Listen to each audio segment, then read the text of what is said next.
Flames tore across Akagi's flight deck as dive bombers struck. At Midway, Japan's mighty flagship met her fate. This is the sinking of IJN Akagi. And from the Inferno, we must understand why Akagi mattered so profoundly before Midway. You see, the Akagi was never meant to be a carrier. Originally laid down as a battlecruiser, her fate shifted when the Washington Naval Treaty forced Japan to rethink its naval ambitions. Instead of scrapping her hull, engineers transformed Akagi into one of the Imperial Navy's first full-sized aircraft carriers. Unlike the smaller carriers that preceded her, Akagi was built to project power across oceans, capable of carrying more than 90 aircraft. By the late 1930s, she had become the pride of Japan's fleet, a floating fortress and symbol of modern naval warfare. As flagship of the First Air Fleet, Akagi led the strike on Pearl Harbor, where her planes crippled America's Pacific battleships.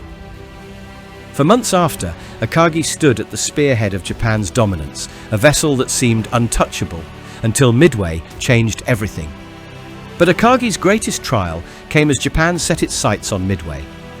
Midway Atoll, a tiny speck in the vast Pacific, carried enormous weight.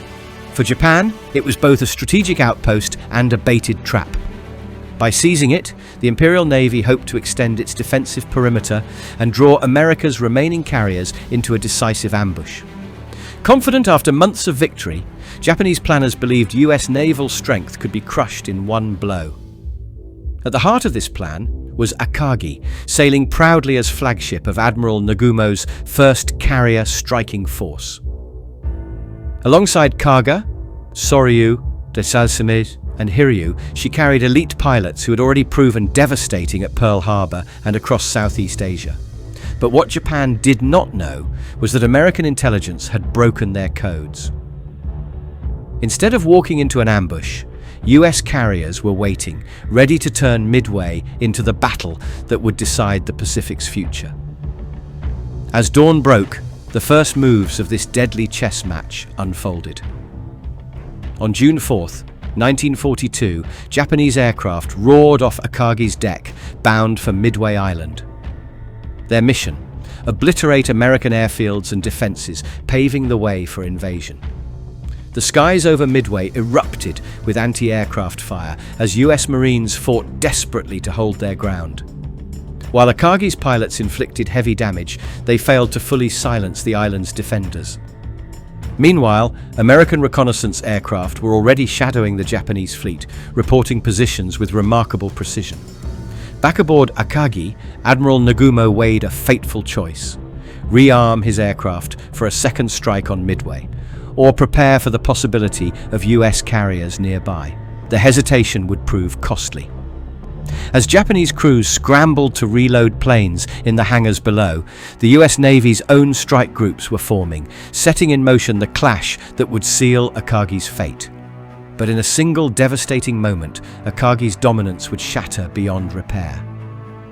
Late that morning, American dive bombers from the USS Enterprise pierced the skies above the Japanese fleet. While much of the defending combat air patrol was lured away, Akagi lay exposed. From high altitude, Lieutenant Richard Best and his squadron dove steeply, releasing bombs with deadly precision. One struck Akagi near the midship elevator, punching through the flight deck into the hangar below. The timing was catastrophic. Her hangars were crowded with fueled and armed aircraft, preparing for a second wave.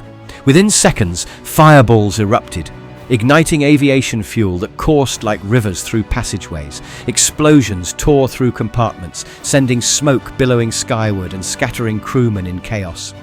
The once proud flagship was now an inferno at sea, her flight deck twisted, her operations crippled. In minutes, Akagi's fate was sealed, undone by a single, perfectly placed bomb. Survival now depended on seconds, as chaos consumed Japan's proud flagship. Crewmen rushed with hoses, buckets, and desperate resolve to contain the flames. But despite being surrounded by water, Akagi's corridors had become fire traps. Aviation fuel streamed through ruptured lines, feeding explosions that tore apart hangars packed with armed aircraft. Men fought through smoke and heat, some perishing where they stood, others carried out by comrades who refused to abandon them. Admiral Nagumo and his staff, surrounded by devastation, debated impossible options. Control of the ship was slipping, communications were breaking down, the sea itself seemed to conspire against them. What had been the spearhead of Japanese naval power just hours earlier was now a drifting furnace. Even as sailors gave everything to save her, the realization grew clearer. Akagi could not be saved. The pride of the fleet was mortally wounded, and soon the order would come that no sailor wished to hear. When the flames proved unstoppable, desperation gave way to the unthinkable command, abandon ship. At last, the command was given, abandon ship. Sailors leapt into the Pacific, leaving behind friends still trapped in burning compartments. Some wept, others saluted the flag they could not save. Japanese destroyers drew near, tasked with ending what the Americans had begun. Torpedoes slammed into Akagi's ruined hull, ensuring she would never fall into enemy hands. By nightfall, the mighty carrier was gone, swallowed by the ocean she once ruled. Her loss left a scar not only on Japan's navy, but on every man who had called her home. Akagi's sinking marked quite a decisive fracture in Japan's destiny.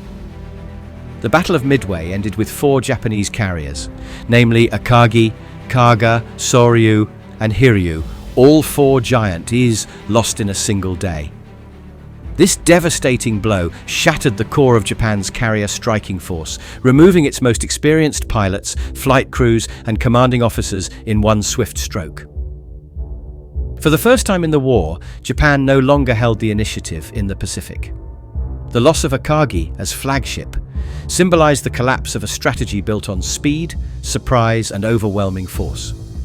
In contrast, America's carrier strength, though still limited, grew stronger with every month. Midway marked a true turning point. The Japanese Navy would never again mount an offensive of such scale. The ocean that once carried Akagi's power now shifted against her nation, altering the trajectory of the Pacific War forever. Yet Akagi's story did not end in fire. It lingered just beneath the waves. For decades after Midway, Akagi remained lost to the depths, remembered only in survivor accounts and naval records.